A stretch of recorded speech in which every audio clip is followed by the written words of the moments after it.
Boom! Have you ever seen a mountain that can explode fire, smoke, and lava?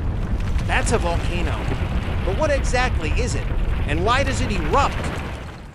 A volcano is an opening in the Earth's crust.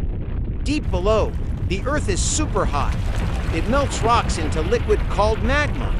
When magma escapes through cracks, it erupts as lava, ash, and gases. Not all volcanoes look the same. Shield volcanoes are wide and gentle, like in Hawaii. Composite volcanoes are tall and dangerous, like Mount Fuji in Japan. Cinder cone volcanoes are small but explosive. Pressure builds inside the earth, like shaking a soda bottle. Eventually, the pressure bursts out. That's an eruption. Sometimes it's gentle lava flows, other times it's massive explosions, with ash clouds covering the sky. Volcanoes can be dangerous, but they also create new land, rich soil, and even beautiful islands.